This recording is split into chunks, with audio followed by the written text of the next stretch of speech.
আসসালামু আলাইকুম। Advanced learning একাডেমির পক্ষ থেকে সবাইকে জানাই অনেক অনেক শুভেচ্ছা ও অভিনন্দন। সুপ্রিয় ষষ্ঠ শ্রেণীর শিক্ষার্থীরা, আজ সমাধান করব তোমাদের গণিত বইয়ের অনুশীলনী 2.2 এর অঙ্ক নং 1। এটা দেওয়া আছে তোমাদের গণিত বইয়ের পৃষ্ঠা 51। 1 নং প্রশ্নে দেখো দেওয়া আছে শতকরায় প্রকাশ করো। এখানে ক থেকে ঝ পর্যন্ত মোট 9টি অঙ্ক দেওয়া আছে। আজ আমরা এই সবগুলো অঙ্কই সমাধান করব। তো চলো শুরুতে আমরা ক নং অঙ্কটি সমাধান করি।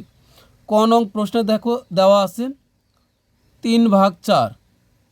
এটাকে আমরা এখন শতকরায় প্রকাশ করব। 1-এর ক নং প্রশ্নে দেখো দেওয়া আছে 3/4। এটাকে আমরা শতকরায় প্রকাশ করব। তো এখন শতকরা কি? শতকরা বাংলায় শতকরা, শতকরা সমান হলো 1/100। আর 1/100কে আমরা প্রকাশ করতে পারি হলো এই চিহ্ন দ্বারা। এটাই হলো শতকরা, যার ইংরেজি নাম হলো পার্সেন্টেজ। অর্থাৎ আমাদের এই অঙ্কগুলোকে সবগুলোকে আমরা এই পার্সেন্টেজ বা শতকরা এই আকারে আমরা প্রকাশ করব। তো এটা হলো আমাদের প্রশ্ন 3/4। এটি সমাধান করার জন্য পরের লাইনে আমরা এই 3/4 আবার উঠাবো। 3/4 আবার উঠাবো। উঠানোর পরে উপরেও 100 গুণ করব, নিচেও 100 গুণ করব। এবার যেহেতু 1/100 মানে হলো পার্সেন্টেজ, সে কারণে আমরা এই নিচের 100কে আমরা সবসময় টিকিয়ে রাখবো বা বাঁচিয়ে রাখবো। নিচের 100কে আমরা কখনো কি হারাবো না। তো এখন এখানে আমরা পরের লাইনে এখানে কি করব, এই 4 দ্বারা উপরে যেটা কাটা যায় তাকে আমরা কাটবো, কিন্তু নিচের 100 কখনোই আমরা কাটবো না। তো এই 4 দ্বারা 100কে যদি আমরা কাটি তাহলে হবে 4 × 4 আর হলো 4×25 100। তার মানে উপরে এখন বাকি থাকতেছে 3 আর 25।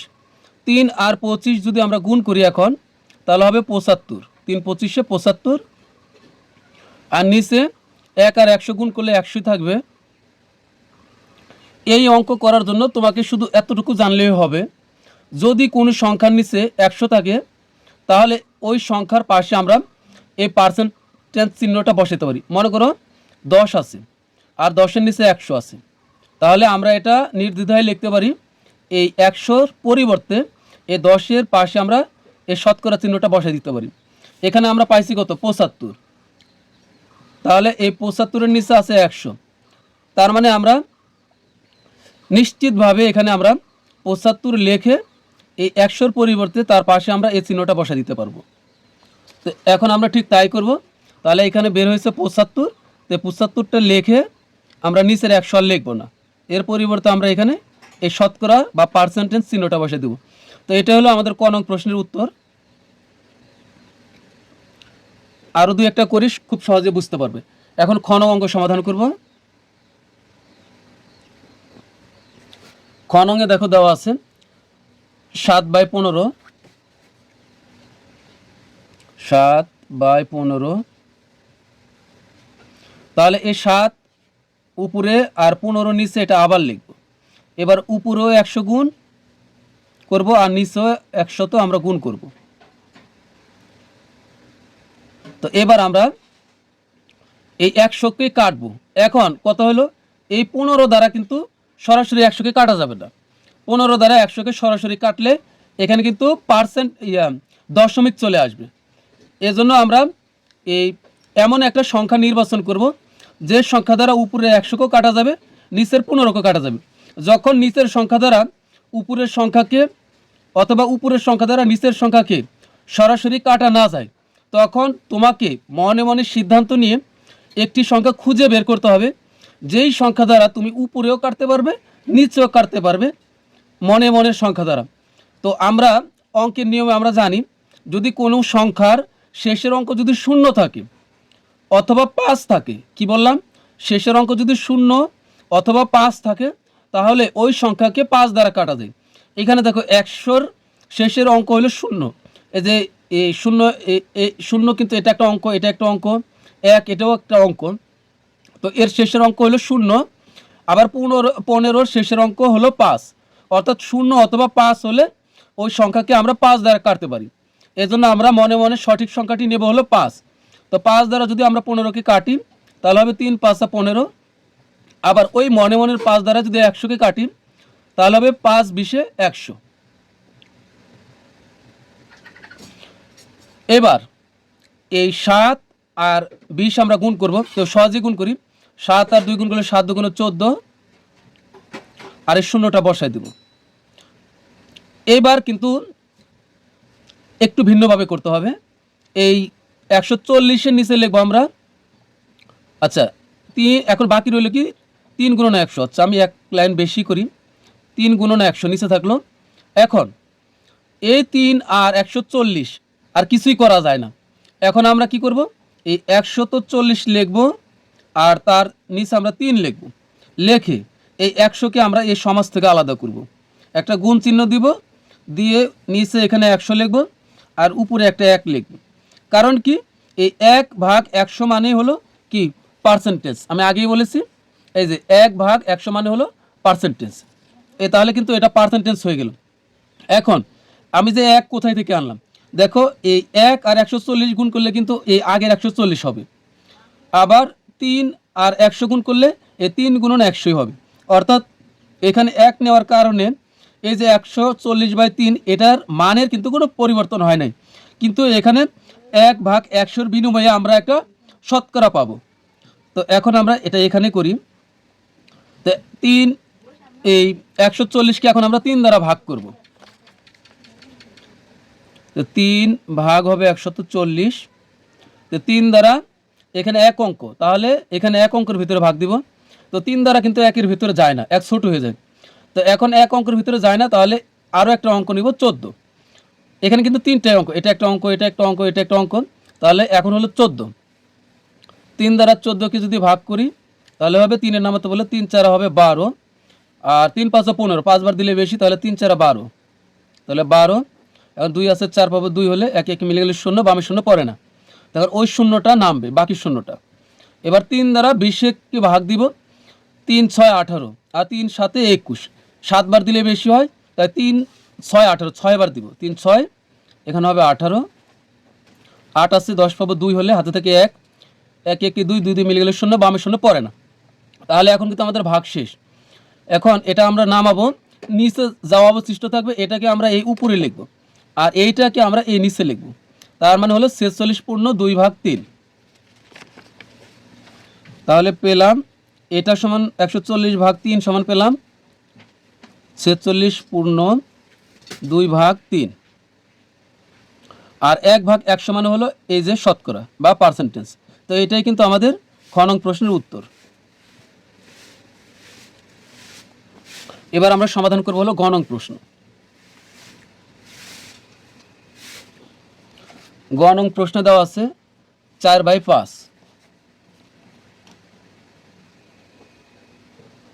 এখানে ঠিক একইভাবে আগের মতো 4/5 আবার লিখব। লেখার পরে এখানে আমরা উপরেও 100 গুণ করব, আবার নিচেও 100 গুণ করব। এবার এই যে 5 দ্বারা আমরা 100কে কাটতে পারি, 5 20 5 1 5 আর 5 20 100। এখন কিন্তু সরাসরি 5 দ্বারা আমরা 100কে কাটতে পারলাম। তো 5 20 100। তো এখন আমরা গুণ করি, যখন সরাসরি কাটা যাবে তখন আর কোনো সমস্যা নেই। এখন 4 আর 20 গুণ করলে কত হবে, 4 2 হবে 8 আর 0 0, আর নিচে থাকলো 100। আর কোনো সংখ্যার নিচে যদি 100 থাকে তাহলে আমরা নির্দ্বিধায় ওই সংখ্যার পাশে আমরা এই শতকরা এই চিহ্নটা বসে দিতে পারি। তাহলে এটাই কিন্তু আমাদের উত্তর। এখন সমাধান করব হলো ঘ নং প্রশ্ন। তো ঘ নং প্রশ্নে দেখো দেওয়া আছে 2 পূর্ণ 6/25। এখন আমরা ঘ নং অঙ্কটি সমাধান করব। তো ঘ নং প্রশ্নে দেখো দেওয়া আছে 2 পূর্ণ 6/25। তো আগে এটা আমরা পূর্ণ ভাঙাবো। পূর্ণ ভাঙার নিয়ম কি, এই 2 দ্বারা আগে নিচের হরকে আমরা গুণ করব।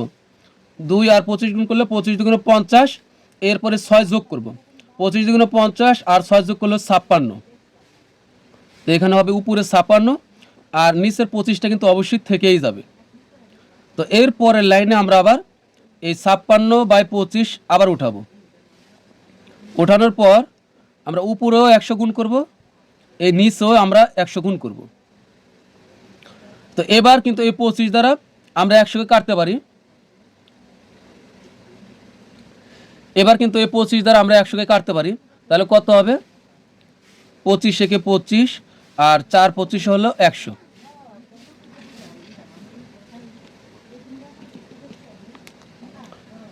এখন এই 56 আর 4 গুণ করব, তাহলে হবে এখানে 4 × 24, 24 হবে 4, হাতে থেকে 2, 4 × 5 = 20 আর 2 হলো 22, তাহলে এখানে হবে 224। আর নিচে হচ্ছে 1 আর 100 গুণ করলে হবে 100। তো 224 নিচে যেহেতু 100, তাহলে আমরা 224 পাশে আমরা এই পার্সেন্টেজ চিহ্ন বসায় দিতে পারি, শতকরা। তো এটাই কিন্তু আমাদের ঘ নং প্রশ্নের উত্তর। এখন আমরা সমাধান করব হলো উ নং প্রশ্ন।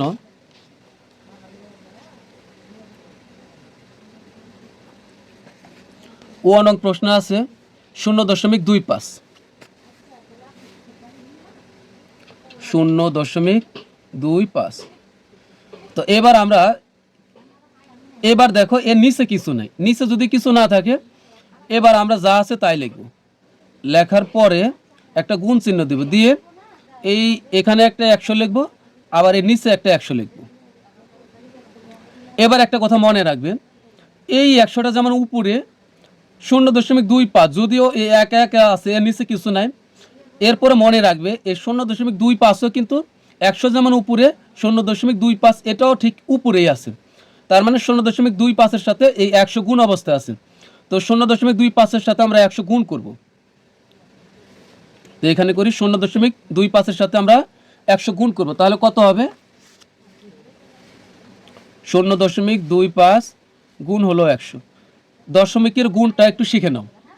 দেখো 1-এর পরে কয়টা শূন্য আছে? 1-এর পরে আছে 2টা শূন্য। তাহলে এই দশমিকটা ঠিক 2 ঘর পরে যাবে। মনে রাখবে গুণের সময়, দশমিক গুণের সময়, দশমিকের গুণের বেলায় 1-এর পরে যতগুলো শূন্য থাকবেন দশমিক ঠিক তত ঘর ডান দিকে যাবে। তাহলে 1-এর পরে 2টা শূন্য, তাহলে দশমিক 2 ঘর পরে যাবে, অর্থাৎ 2 অঙ্ক পরে যাবে। তাহলে 1 ঘর পরে এখানে, 2 ঘর পরে মানে এখানে শেষে। আর শেষে মানে শেষে আর দশমিক দেওয়ার প্রয়োজন নাই। তার মানে কি হচ্ছে, দশমিকটা আমার এখানে পড়তেছি, তা শেষে দশমিক লেখার দরকার নেই। তার মানে সর্বশেষ থাকতেছে 0 আর 25। তো তোমরা জানো দশমিক ছাড়া কোনো সংখ্যার আগে কখনো শূন্য বসানো যায় না। তার মানে পরিপূর্ণভাবে এখানে তাহলে টিকবে হলো 25। তার মানে এখানে তুমি যদি ক্যালকুলেটর দ্বারাও গুণ করো, তোমার যদি ক্যালকুলেটর নিতে দেয়, তাহলে 0.25কে তুমি যদি 100 দ্বারা গুণ করো, তাহলে ফলাফল আসবে হলো 25। তার মানে এখানে আমাদের 0.25 আর 100 গুণ করলে হবে 25। তার মানে হলো এখানে 25 আর নিচে 100। আর যেহেতু 25-এর নিচে 100, তাহলে কিন্তু আমরা খুব সহজেই 25-এর পাশে 100-র পরিবর্তে আমরা এই শতকরা চিহ্ন বসা দিতে পারি। তাহলে এটাই হলো আমাদের উ নং প্রশ্নের উত্তর। এরপর হলো চ নং প্রশ্ন।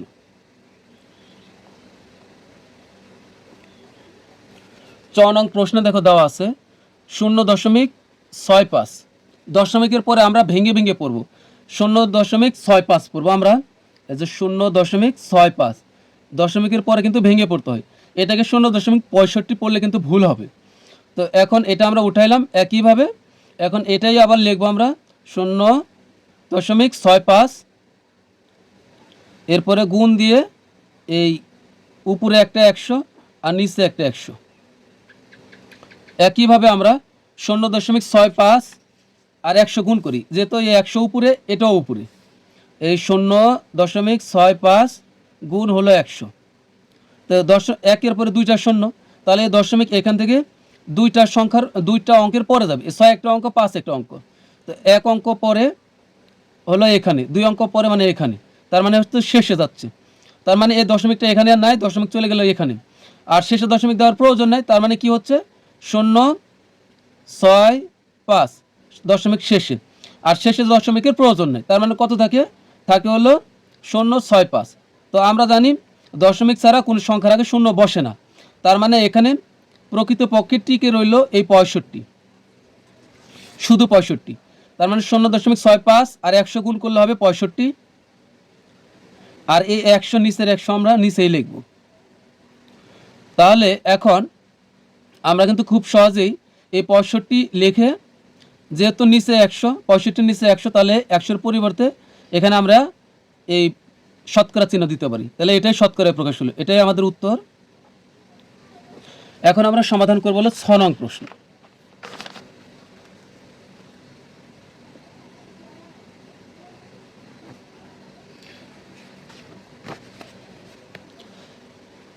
প্রশ্ন দেখে দেওয়া আছে 2.50, 2.50। তো এটাও একইভাবে আমরা এটাই আগে লিখব 2.50, এরপরে একটা গুণ চিহ্ন দিয়ে উপরেও 100 লিখব আর নিচেও 100 লিখব। এখন এই 2.50 আর 100 আমরা গুণ করব। 2.50 গুণ হবে 100। দেখো একের পরে 2 শূন্য, তাহলে দশমিকটা এই 2 অঙ্ক পরে যাবে, অর্থাৎ 2 ঘর পরে যাবে। তাহলে 5 হলো 1 ঘর পরে, আর 2 ঘর পরে মানে হলো এখানে, তার মানে দশমিক হবে এখানে। তার মানে 2, 5 আর 0 আর দশমিক সবার শেষে চলে গেল। শেষে দশমিক লেখার প্রয়োজন নেই, তার মানে সর্বশেষ থাকতেছে হলো 250। তাহলে এখানে থেকে হলো 250, মানে 2.50 আর 100 গুণ করলে হবে 250, আর নিচে থাকতেছে হলো এই 100। তো এখন আমরা জানি এই 250-এর নিচে যেহেতু 100, তাহলে আমরা 250 লিখে এই 100-র পরিবর্তে আমরা এর পাশে একটা শতকরা চিহ্ন বসা দিতে পারবো। তো এটাই কিন্তু আমাদের 6 নং প্রশ্নের উত্তর। এখন আমরা সমাধান করবো হলো বর্গীয় জ নম্বর। বর্গীয় জ নম্বরে দেখো দেওয়া আছে 3:10। এটাকে তুমি অনুপাতও পড়তে পারো অথবা ইস্টু পড়তে পারো, 3:10। তো 3:10 বর্গীয় জ নম্বর। তো এখানে আমরা এই ইস্টু মানে কিন্তু একে আমরা ভাগ আকারে লিখতে পারি। তো এটা হলো 3, এই একটা টান, এটা মানে কিন্তু ভাগ, তাহলে এ নিচে লিখলাম 10, তার মানে 3/10। এখন আমরা এই 3/10 এটা আবার লিখব। লেখার পরে উপরে আমরা 100 গুণ করব, নিচেও 100 গুণ করব। তো এখানে আমরা এই 10 দ্বারা কিন্তু 100-কে কাটতে পারি, তাহলে কত হবে? 10 দ্বারা 100-কে কাটলে 10 × 10 আর 10 × 10 100। তাহলে উপরে হলো 3 আর 10 টিকে রইল, 3 আর 10 গুণ করলে হবে 30, আর নিচে থাকতেছে 1 আর 100 গুণ করলে হবে 100। 30-এর নিচে যেহেতু 100, তাহলে শুধু 30 লিখব, আর 100-র পরিবর্তে এর পাশে আমরা একটা পার্সেন্টেজ বসাই দিব। তাহলে এটাই কিন্তু আমাদের জনং বর্গীয় জনম প্রশ্নের উত্তর। তারপরে আছে হলো আমাদের সর্বশেষ ঝনং প্রশ্ন 12:25।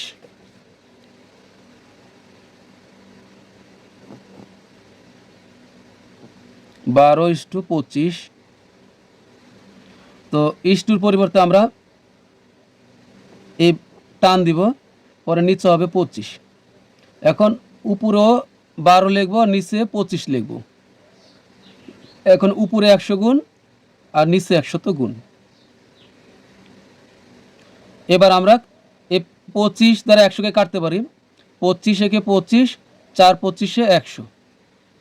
এবার টিকে রইল এখানে 12 আর 4, 4 আর 12 গুণ করলে 4 12 48, আর নিচে হলে 1 আর 100 গুণ করলে হবে 100।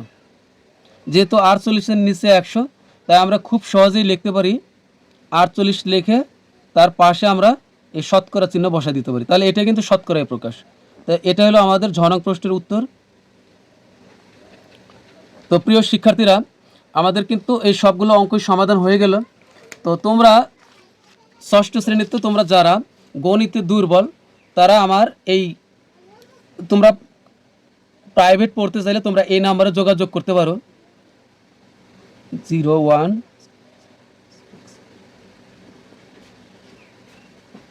তোমরা চাইলে এই নাম্বারে যোগাযোগ করতে পারো। তো প্রিয় শিক্ষার্থীরা, আজকের মতো আমাদের ক্লাস এখানেই শেষ। পরবর্তী ক্লাসে আমরা সমাধান করব হলো এই 2 নং প্রশ্নের সবগুলো অঙ্কই আমরা সমাধান করব। তোমরা সবাই ভালো থেকো, সুস্থ থেকো। আল্লাহ হাফেজ।